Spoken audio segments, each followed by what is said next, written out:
जय हिंद, नमस्कार। मैं अब्बू जैदी स्वागत करती हूँ आप सबका एक बार फिर से हमारे आज के कार्यक्रम में। और हमारे साथ एक बार फिर से मौजूद है आदित्य सत्संगी जी। उनको उनके चैनल सतौल जी पर भी आप सुन सकते हैं और आज हमारे चैनल पे आए हैं। बहुत स्वागत है आपका। जय हिंद, नमस्कार। Namaskar, and thank you for inviting me again. Thank you Aditya ji. Aditya ji, Bharat और रशिया के बीच में रिलॉस साइन हुआ है और जो प्रेसिडेंट पुतिन भारत आने वाले थे उसके पहले ही ये की अग्रीमेंट जो है वो साइन हो गया है। और जिसको हम कहते हैं reciprocal exchange of logistic support agreement, जिसके थ्रू जो ये एक अग्रीमेंट है, ये पैक्ट है, इसके तहत दोनों ही देश की मिलिट्री आपस में जो बेसिस हैं और जो जो भी सारा कुछ है वो एक दूसरे का एक्सेस कर पाएंगे, जो कि बहुत बड़ा एक इम्पैक्ट क्रिएट होता है। और अमेरिका या फिर चाइना की बात करें तो मतलब खौफ का माहौल है। किस तरह से देख रहे हैं ये बहुत बड़ा डेवलपमेंट हम देख रहे हैं। इसको किस तरह से हम समझ सकते हैं और क्या-क्या इससे हमें पूरी जो जियोपॉलिटिक्स है उस पे क्या असर होता हुआ नज़र आएगा, बदलाव? देखिए, ट्रम्प के बिहेवियर की वजह से एक बात तो ठीक हो गई है कि भारत और रशिया का relationship is more dependable for India. America ने 71 के बाद इतना मेहनत किया था भारत को अपनी तरफ लाने के लिए, ऑलमोस्ट बोलूंगा लूज टर्म से पटाने के लिए, लूज टर्म से ये, लेकिन उसने लूज कर दिया एक बड़बोले प्रेसिडेंट की वजह से। नाउ रिलोस एग्रीमेंट क्या होता है? नॉट फॉर ऑल एसेट्स, जैसे कि 5 शिप इस पोर्ट पे जाएंगे, यहाँ पे रुक सकते हैं, या 10 एयरक्राफ्ट इस एयरपोर्ट पे जाके उतर सकते हैं। तो स्पेसिफिसिटी रहती है कि इस एयरपोर्ट को यूज किया जाएगा, इस पोर्ट को यूज किया जाएगा, this much oil they can take each time both the ships go, चाहे भारत के जाए चाहे अमेरिका के रशिया के आए। और प्लस डेटा लिंक का शेयरिंग, कि कौन सा डेटा लिंक का कौन सा बैंड शेयर हो सकता है किस प्लेन में, those things are there.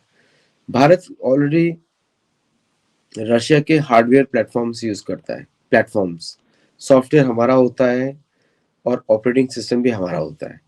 But this is a big thing Russia offers to India, which no other country offers, including France, including UK, US, और कोई भी अदर कंट्री ऑफर नहीं करता है।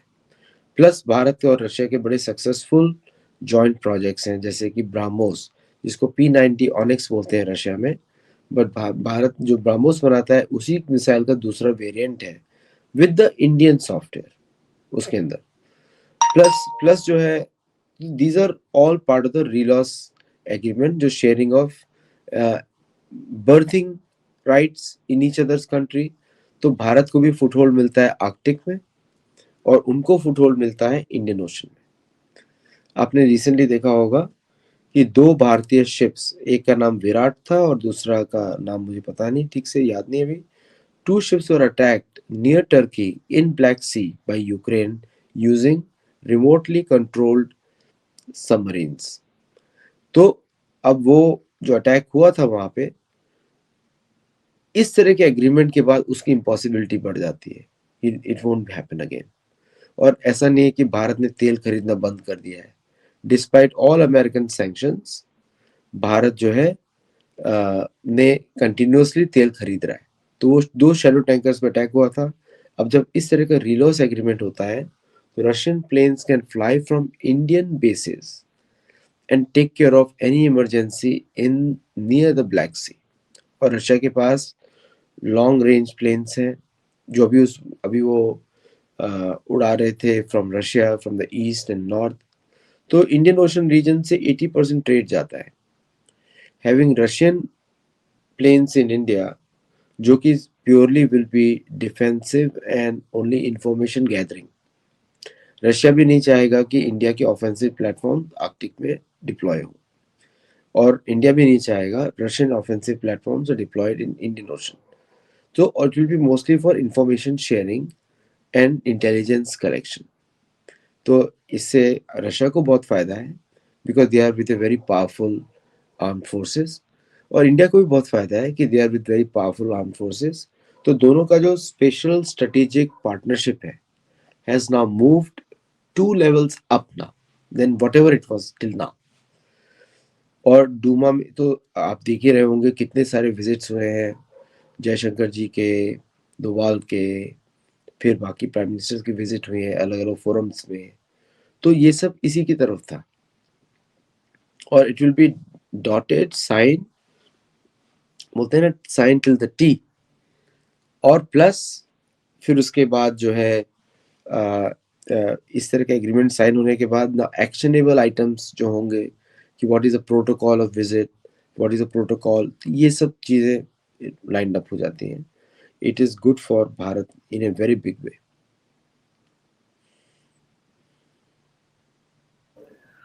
अब प्रेसिडेंट पुतिन भारत आ चुके हैं और काफी सारी अहम वैसे भी इस जो विजिट है इसको जस्ट एक फोटो ऑप तो नहीं माना जा रहा है, क्योंकि बहुत ज्यादा अहम ये मीटिंग है और काफी कुछ इससे निकल कर आने वाला है। 100 बिलियन डील होने वाली है जो भारत और रशिया के बीच में, और भी बहुत कुछ इससे निकल कर आएगा। ओवरऑल इस मीटिंग को हम देखते हैं तो ग्लोबली सन्नाटा है। जो प्रेसिडेंट ट्रम्प है वो बिल्कुल खामोश है, उनकी तरफ से फिलहाल कुछ नजर नहीं आ रहा है। जो प्रेसिडेंट ट्रम्प कभी कनाडा, डेनमार्क और भारत भारत भारत करते रहते थे, आज थोड़ा सा ध्यान उनका वैसे भी वेनेजुएला पर है और भारत को लेकर फुल सन्नाटा है। कैसे देख रहे हैं इसको ओवरऑल? नहीं, सन्नाटा तो होगा ही, क्योंकि अब तो they lost a big friend, they lost a big friend. अभी कोई पब्लिकली कोई बोलेगा नहीं कि आपसे होगी, क्योंकि भारत चुप रहेगा। मोदी जी का फॉरेन पॉलिसी की खासियत है कि silence is used as a diplomacy, और महाभारत में भी बोला जाता है silence is the best secret, है ना। तो ये तो भारत ने, it is a what you call it, ये तो we are very fortunate to see this India. हम और आप तो वी आर वेरी फॉर्चुनेट कि ये बिना बोले हुए जितने शॉट्स चल रहे हैं, और जब अमेरिका शांत होता है इसका मतलब वो हार चुका है। नहीं तो इनको बकवास करने की बहुत आदत होती है, सबको दुनिया को लेक्चर देते रहते हैं। तो अब अमेरिका के लेक्चर तो यूके भी नहीं सुनता, फ्रांस भी नहीं सुनता, यहाँ तक कि मेक्सिको भी नहीं सुनता। आज मेक्सिकन प्रेसिडेंट ने बोला हम तो वेनेजुएला की मदद करेंगे, क्योंकि अमेरिका का प्लान क्या है, बेसिकली क्या बोला जा रहा है अमेरिका को, यू स्टे, मतलब you stay west of Atlantic and east of Pacific, बाकी जगह मत पहुंचो, because rest of the people are not. तो अमेरिका का शांति का मतलब ये है कि अब अमेरिका कोई ड्रास्टिक स्टेप भी ले सकता है, या वो किसी को उकसा सकता है भारत के अंदर प्रॉब्लम्स क्रिएट करने के लिए। आपने देखा ही होगा कि कितना ज्यादा रेसिज्म प्रोपेगेंडा चल रहा है through Trump's party in US against Indian American, non stop चल रहा है, बढ़ रहा है, कम नहीं हो रहा है। प्लस आपने देखा होगा किस तरह चाइनीज कम्युनिस्ट पार्टी इस सडनली, अभी तो थोड़े महीनों पहले तो ट्रेड की बात कर रहे थे, भारत से ट्रेड बढ़ाएंगे, ये करेंगे, पर सडनली दे मेकिंग नॉइज। तो India silence is exposing many many things. आपने देखा होगा कि Russia allowed visa free travel for Saudis. आपने देखा ये भी होगा, Russia allows visa free travel for Chinese, and Russia now is signing the military RELOS pact with India. तो इसका मतलब ये है कि Bharat is the centre piece जिसको सभी लोग चाहते हैं पास आना, और वेस्टर्न मीडिया का जो प्रोपेगेंडा था India and China eternal enemies, उसको फेल हो गया। सो यू माइट सी, ये भी हो सकता है, मैं आपके शो में पहली बार बोल रहा हूँ कि Xi Jinping doing the same with India in few months time, making an extreme friendly gesture to India. क्योंकि अभी बात कुछ और है, बात यह है कि अगर अमेरिका एक control demolition, self demolition drive पे चल रहा है, तो इसका मतलब ये है कि एशिया को यूनाइट होना ही पड़ेगा। तो तो रशिया के लिए बहुत बड़ी वीकनेस है चाइनीज को इतना बड़ा एक्सेस देना, लेकिन by giving Chinese the access they are reducing their dependence on anything western. तो अभी controlled collapse of Europe and controlled collapse of America, that's what we are witnessing right now. बिल्कुल वो नज़र आ रहा है, और जैसे कि आप कह रहे हैं कहीं न कहीं अमेरिका अब अपनी स्ट्रैटेजी बदलता हुआ दिखाई दे रहा है। जो खामोशी है और जो इंडिकेट आपने किया है, क्योंकि अब प्रेज़िडेंट ट्रम्प उतना इंडिया, इंडिया नहीं कर रहे हैं, थोड़ा-सा अभी ध्यान उनका हटा है। और वेनेजुएला के ऊपर अगर भी देखें तो उन्होंने वेनेजुएला को अल्टीमेटम दे दिया है मडुरो को कि आप अपना परिवार लेके निकल लें और छोड़ दें वेनेजुएला को। जैसे कि हम सब जानते हैं कि जब प्रेसिडेंट ट्रम्प आए थे तो सबसे पहले उन्होंने कनाडा को बोला कि हम आपको अपने अंदर ले लेंगे और यहाँ के उसको अपना वो बना देंगे, गवर्नर बनाएंगे। फिर डेनमार्क पे चले गए, फिर उसके बाद इंडिया इंडिया, अब वेनेजुएला। तो आखिर इन सब जगहों से हटकर ध्यान इतना वेनेजुएला पर क्यों है? क्यों सिर्फ वेनेजुएला को ही से बोला जा रहा है कि ये ड्रग्स सप्लाई कर रहा है, जबकि और भी अ, ऐसी जगह हैं जहाँ पर उससे कहीं ज़्यादा होता है। तो व्हाई वेनेजुएला? और देखिए स्ट्राइक्स पे स्ट्राइक्स है। वो तो अभी department of war of America Pete Hegseth के ऊपर अभी ट्रम्प ने क्वेश्चन ही किया है। I don't believe Pete Hegseth gave an order to kill the 2 sailors, बोला उन्होंने, क्योंकि बोट को मारा वो that was a military action, जो कि तेल ट्रांसपोर्ट कर रहा था, ड्रग्स नहीं। तेल भी, वो तेल का स्मगलिंग था टू क्यूबा, क्योंकि ड्रग 20 घंटे लगते हैं अमेरिका पहुंचने के लिए बाय बोट फ्रॉम वेनेजुएला। तो उसमें कितने स्टॉप्स होंगे बीच में? मिनिमम 10 स्टॉप्स रखते हैं टू रीच दैट। तो ड्रग्स का तो that is a fake news. जो दूसरा है कि आई मीन ऑफिशियल तो ट्रुथ है, लेकिन एनालाइज करें तो ये पॉसिबिलिटी नहीं है, और ये अमेरिकन से एनालाइज कर रहे हैं, मैं अपना कुछ नहीं बोल रहा हूँ। The biggest problem for America is Mexico, क्योंकि मैक्सिको को बॉर्डर लगता है, वहीं से फेंटेनिल आती है, and fentanyl is made in Mexico. But Aditya ji, fentanyl की बात करें तो फेंटेनिल फेंटेनिल बोल के तो उन्होंने चाइना से जंग लड़ी। मैक्सिको में बनती है, मैक्सिको तो वो बोल ही नहीं रहे कुछ। हाँ, वो कुछ नहीं बोल रहे। प्रॉब्लम तो जो आप देखिए, वेनेजुएला का प्रॉब्लम चाइना से लिंक है, उसका कोई संबंध ही नहीं है इन सब चीजों से। रेयर अर्थ पे चाइना ने धमकी दी हम बंद कर देंगे। ट्रम्प ने वेनेजुएला को पकड़ा क्योंकि Venezuela is one of the largest suppliers of oil to China. तो वेनेजुएला का एक ही कस्टमर है, चाइना, चाइना ऑयल, और वो ही उनको सप्लाई करते हैं। तो उन्होंने इसे checkmate, you stop rare earth, I stop your oil. और रेयर, अभी जो दोहा में गए थे, सऊदी को पटा लिया कि सऊदी भी ऑयल नहीं बेचेगा चाइना को। ईरान के पास क्षमता नहीं है, ईरान से जितना ले सकता है वो लेता है, but so there are no suppliers left for China. Venezuela was the only one left, which is major supplier. अगर वेनेजुएला का सप्लाई कम होता है, 30% oil will be less to China. Russia is already maxed out, क्योंकि India ने बढ़ा दिया है। इंडिया भी अपना गेम खेल रहा है, वो बढ़ाता रहेगा रशिया से, ताकि उसको चाइना को प्रॉब्लम हो। और अगर तो पहले बड़े खुश हुए थे चाइनीज सब कि इंडिया का तेल बंद हो जाएगा, बट इंडिया ने स्कीम ही बदल दी, शैडो टैंकर्स के थ्रू काम हो रहा है और ओपनली भारत कर रहा है। तो the entire Venezuela game is for China, क्योंकि और कोई दिखता नहीं है, कुछ और ऑप्शंस नहीं है। तो व्हाई विल वेनेजुएला तो इतने सालों से सप्लाई कर रहा है, व्हाई नाउ? तो मदुरो को क्यों हटाया जाए? तो उसकी जो नोबल लॉरिएट है वेनेजुएला की, वो बोलती है मैं अपनी सारी कंपनीज खोल दूंगी अमेरिका के लिए, आप लेके जाओ, सारा तेल लेके जाओ। मदुरो बोलता है मैं, आप सारा तेल लेके जाओ।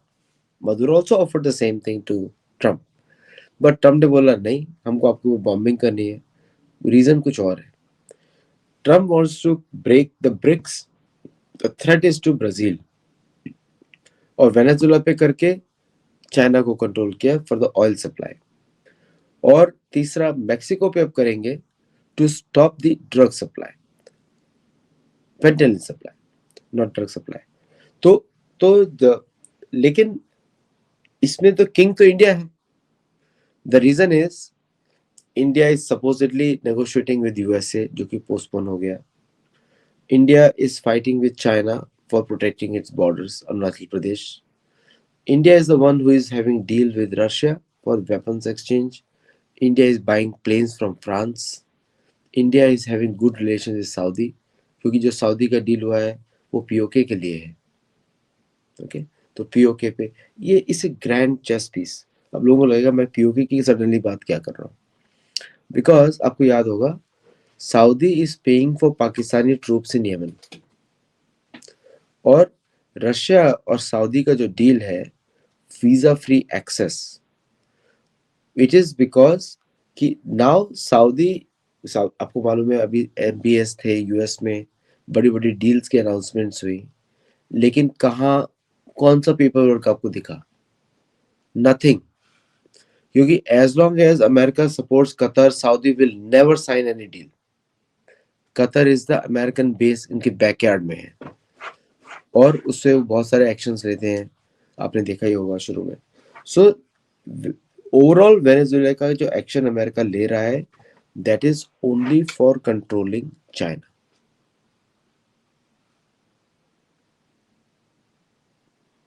अब सवाल ये है कि वेनेजुएला के ऊपर सारा कुछ चाइना के अलावा ऑयल भी तो मतलब उनका मकसद है, क्योंकि अगर हम पूरे वेस्ट एशिया को देखें जिसको वो मिडिल ईस्ट बोलते हैं, उनका तेल निकाल ही इसलिए रहे हैं क्योंकि not only China is not the objective, यहाँ पे ऑब्जेक्टिव ऑयल भी तो है.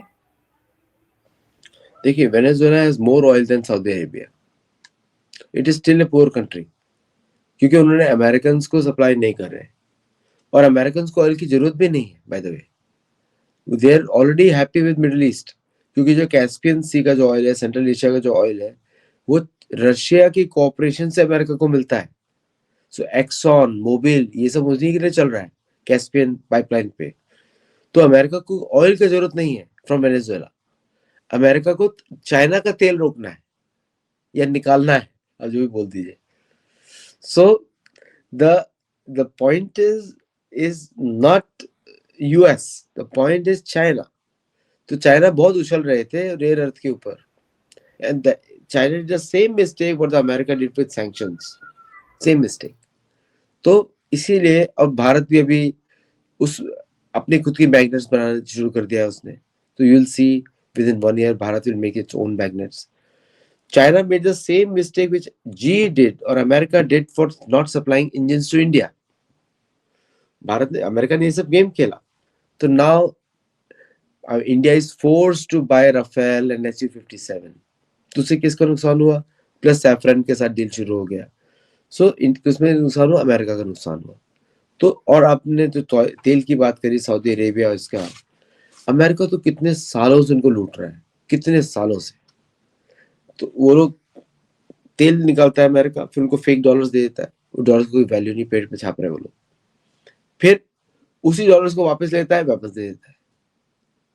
ओके, अब F-35 बेच रहा है, उड़ाने वाला ही नहीं है सऊदी अरेबिया. किससे लड़ोगे? वो यूथी यमन से जाके लड़ोगे F-35 से, हुती रेबल से. तो इससे कंप्लीट पॉन्जी स्कीम.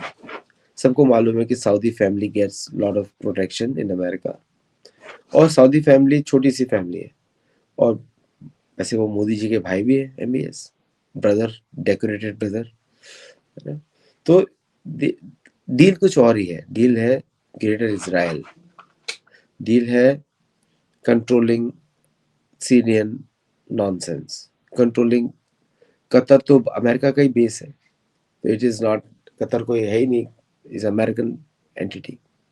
तो deal is totally different. Deal ये है कि अमेरिका, आप वापस जाओ, अब वेनेजुएला के ऑयल से खुश रहो.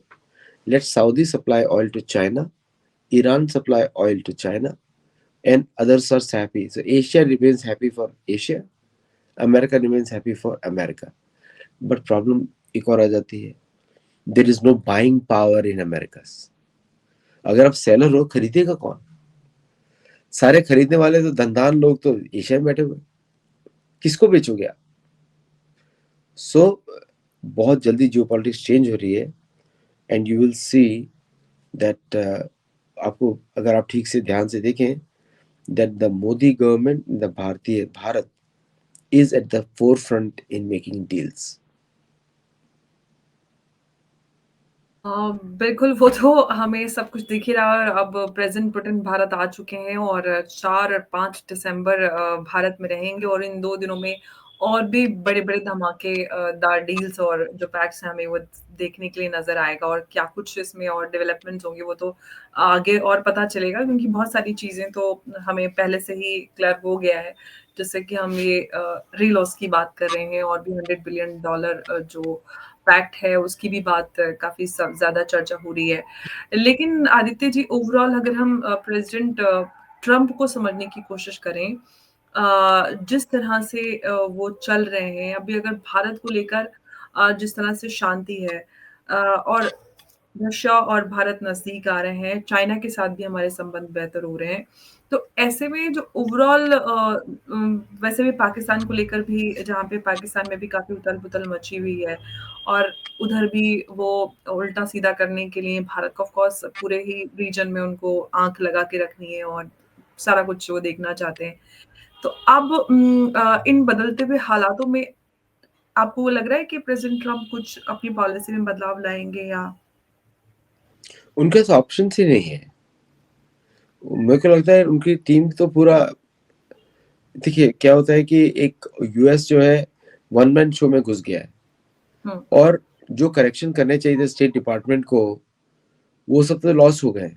और जो अमेरिका का लेवरेज बेस्ड फॉरेन पॉलिसी था कि ऐसे इधर से दबाओ तो दर्द होगा, तो ये हो जाएगा, फिर ये हो जाएगा, वो फिल्मी दुनिया बन चुकी है, मनोहर कहानियां। तो आई डोंट थिंक सो उसका किसी से फर्क नहीं पड़ता। उन्होंने बोला सैंक्शन लगाएंगे जो रशिया के साथ डील करेगा। भारत बोल रहा मैं तो बुला रहा हूँ उनको खुल के, आप क्या करोगे, कौन से सैंक्शन लगाओगे अभी। अमेरिका उन्हीं को लूटता है जो उसके एलाइज होते हैं। जब आप एलाई बनते हो, इसका मतलब आप अमेरिका के सेवक बन गए हो, सर्वेंट हो। तो पाकिस्तान को लूट रहे हैं। पाकिस्तान बेचारा गरीब, पाकिस्तान पे 19% है ट्रेड, उसके ऊपर 19% टैरिफ है फॉर द गुड्स, और चाइना पे है 0, भारत पे 0 करने वाले हैं। तो द पॉइंट इज कि America puts pressure on only its allies, no one else. उनको लूट लेता है, खा जाता है पूरी तरीके से। तो विच अदर्स नो नाउ। अच्छा, अभी आपने बात करी पाकिस्तान की। Pakistan is a done deal. Pakistan का ब्रेकअप निश्चित है, क्योंकि पाकिस्तान को खत्म करने के बाद जो आर्टिफिशियल नेम है, भारत से रेडिकलिज्म खत्म हो जाएगा। क्योंकि ये पूरा जो फैक्ट्री है पाकिस्तान के थ्रू अमेरिका चलाता है या वेस्ट चलाता है, दैट विल बी ओवर। और पाकिस्तान को अगर आगे, या जो पंजाबी पाकिस्तान को रहना है अभी, उसकी बात होगी। सिंधुस्तान तो अलग हो गया, बलूचिस्तान इज ऑलमोस्ट आउट, तो बचा एक ही प्रोविंस, और नॉर्थ में पीओके भारत का, तो बाकी अफगानिस्तान ले लेगा। तो अगर पाकिस्तान नाम का स्मॉल सा कुछ रहना भी बाकी है, वो मुझे लगता है उसका आउटकम खालिस्तानी वाला होगा, कि it will remain only in the west. क्योंकि वेस्ट को चाहिए ये सब इश्यूज, वेस्ट को चाहिए पैलेस्टाइन, वेस्ट को चाहिए कश्मीर, वेस्ट को चाहिए खालिस्तान, वेस्ट को चाहिए, क्योंकि उनके पास कोई और पॉलिटिक्स नहीं है। अभी वो ये तो नहीं सोच रहे हैं मुझे कुछ एंग्लो सेक्शंस का भला करना है, उनको तो ईगो है, we are the richest people, जबकि आधी पॉपुलेशन भिखारियों के जैसे सड़क पे रह रही है। तो they don't want to take care of their own people, they need foreign issues to manage their own people। उनको अभी पैलेस्टाइन के प्रोटेस्ट मिडिल ईस्ट में तो कहीं है नहीं। एक पाकिस्तान में हुआ था जहां पे 1000 लोग मार डाले गोली चला के। So it is only in New York, Washington DC, Geneva, Switzerland, UK, ये सारे वहीं पे इश्यूज है। तो इसलिए वेस्ट का तो द थिंग इज कि उनको कोई भी भारत या कोई भी थोड़ा सा डील दे देगा, देयर कोलैप्स इटसेल्फ। तो इसलिए जो ये जितने भी बर्निंग इश्यूज हैं, they are only created by the west, for the west, in the west, by the west. तो अब हम भारत के ऊपर आते हैं। तो पाकिस्तान का फ्यूचर आपको मालूम है, हम लोग लिख चुके हैं। अभी अभी इतना कंसिस्टेंट वार्निंग्स हैं, कंसिस्टेंट हम बोल रहे हैं, दिखा रहे हैं कि हम वो उसका हालत बनाएंगे which you can't recognise. Gaza will look like a small piece of cake, हम वो करने वाले हैं। Because there is no other way out. India को कोई सीरियसली लेगा अगर ये एक्शन नहीं करेंगे। तो वो देश बना ही था पिटने के लिए, उसका वही आउटकम होने वाला है। जिस लोगों ने सोचा था कि 1935 में ये आर्टिफिशियल नाम बनाया गया पाकिस्तान, हिंदू के लैंड्स के ऊपर, और उसके अंदर सिंधु नदी भी है जिसपे मंत्र है हिंदुओं के, तो how will it go. Russia का प्रॉब्लम तो समाप्त हो गया, चाइनीज प्रॉब्लम इज रिजॉल्व। तो why that land is still known as Pakistan, that's an issue. और बांग्लादेश तो आप भूल ही जाइए। बांग्लादेश के लिए बांग्लादेश को एग्जाम्पल दिखाया जाएगा पाकिस्तान का, बोला जाएगा डू यू वांट इट और not, that's how it will B solved. तो ये आप ये सोचिए, ये जब डॉलर जा रहा है ये रीसेट है, क्योंकि सारे जो बॉर्डर्स क्रिएट किए गए थे ये फेक करेंसी के ऊपर क्रिएट किए गए थे और नाम दे दिया गया रिलीजन्स का कि ये हिंदू और मुस्लिम का इशू है।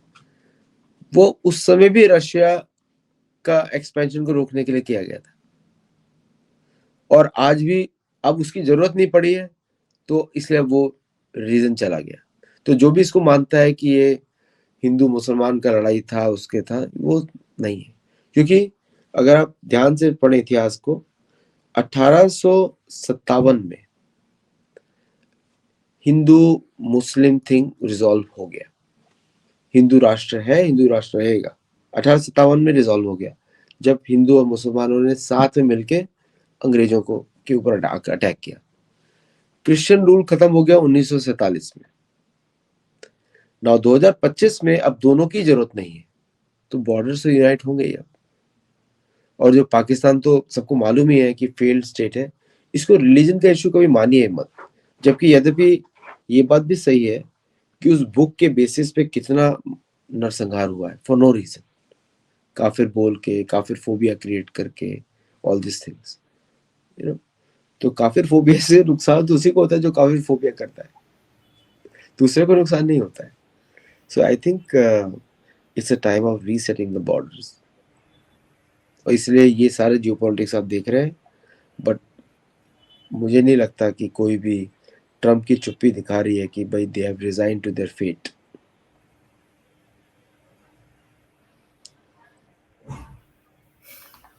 बड़ी बात आपने कही आदित्य जी। अब देखते हैं कि उनकी चुप्पी के पीछे क्या राज छुपा है, क्योंकि प्रेसिडेंट ट्रम्प भी इतनी आसानी से हार मानने वाले नहीं है। लगातार वो भारत के ऊपर वही क्लेम्स किए जा रहे हैं कि मैंने सीज फायर करा है बिटवीन इंडिया एंड पाकिस्तान, जबकि जंग जैसा तो कुछ ऐसा था नहीं। बट स्टिल पाकिस्तान से भी अब ये सारी चीजें निकल कर आ रही हैं। पाकिस्तानी जर्नलिस्ट ने इस बात को खुद कबूला है कि भारत ने मतलब एकदम वॉट लगा दी। चिड़िया का बच्चा हमने उनका नहीं मार पाए, उनका S-400 ने ऐसा काम किया और हमारे पास कोई जवाब नहीं था। इस सब के बीच में कैसे मतलब पूरी तरह से जो डोनाल्ड ट्रम्प है उनका नैरेटिव भी फेल होता जा रहा है। पूरी तरह से सारी चीजें पाकिस्तान और ऑफ कोर्स यूएस एक ही नैरेटिव दोनों पैदल करते आए हैं। अब इसके बाद आगे क्या, ये बड़ा सवाल है। और जो आपने यहाँ पर पूरा एनालिसिस अपना पेश किया है कि it's time of resetting the borders, तो वो तो होता हुआ हमें नजर आ रहा है, क्योंकि बलूचिस्तान में जिस तरह के हालात हैं अभी, जैसे कि बीएलए की एक फीमेल जो जिसने अपने आप को कुर्बान किया और बड़े सारे पाकिस्तानी जो सोल्जर्स हैं उनको लेकर वो मरी है। तो काफ़ी कुछ बलूचिस्तान में बहुत तेज़ी से बदल रहा है, फिर भारत की तरफ से भी सारी चीज़ें हो रही हैं, तो लग रहा है कि कुछ बड़ा अब तो आने वाले कुछ महीनों में हमें देखने के लिए मिल सकता है और बड़े बदलाव हमें आगे दिखाई दे सकते हैं। Aditya, Pakistan will see, Pakistan will see, Pakistan will made an example कि युद्ध कैसे लड़ा जाता है, what is the ferocity of war, वो एग्जाम्पल बनेगा उसके लिए, क्योंकि भारत पक गया है पाकिस्तान से। Exactly, it's been almost 80 years. तब से हम 1947 से लगातार, क्योंकि तभी से इन्होंने ये स्टार्ट कर दिया था पीओके को लेकर और सारा कुछ, तभी से इतना कुछ नॉनसेंस इनका लगातार हमारे सिविलियंस को टारगेट करना, टेरिटरीज को टारगेट करना, इन्फिल्ट्रेशन और सारा कुछ। सब अमेरिका के बेसिस पे करते थे ये लोग, सब अमेरिका के बेसिस पे। अब उसके पैसा बचाने और क्रिप्टो में खरीद रहा है पाकिस्तान को, तो अब क्या करेंगे? अब तो पाकिस्तान खाली हो जाएगा क्रिप्टो के चक्कर में। नहीं, वो देश रहना ही नहीं चाहिए था, वो हमने बहुत गलती कर दी बहुत बार। इस बार वो हिस्टोरिकल कनेक्शन ठीक होगा, क्योंकि जो लोग बोलते हैं कि हमको बॉर्डर चेंज नहीं हो सकते, बॉर्डर सारे चेंज हो सकते हैं। अगर अरे 1945 बदले बॉर्डर, 1947 के बाद भी कितना कुछ भारत में आप देख लीजिए चेंज हुआ है। हाँ, तो इसलिए बॉर्डर तो चेंज होना जरूरी है। और इतनी अच्छी लैंड का पाकिस्तान ने जो बम्बई लैंग्वेज बोलते हैं ना, वाट लगाया है, तो वो तो अनफॉरगिवेबल है, क्योंकि वो सिंधु नदी तो हमारी पूजनीय है। बिल्कुल। धन्यवाद आदित्य जी हमारे साथ इस चर्चा में जुड़ने के लिए। नमस्कार, जय हिंद, जय भारत। जय भारत। धन्यवाद।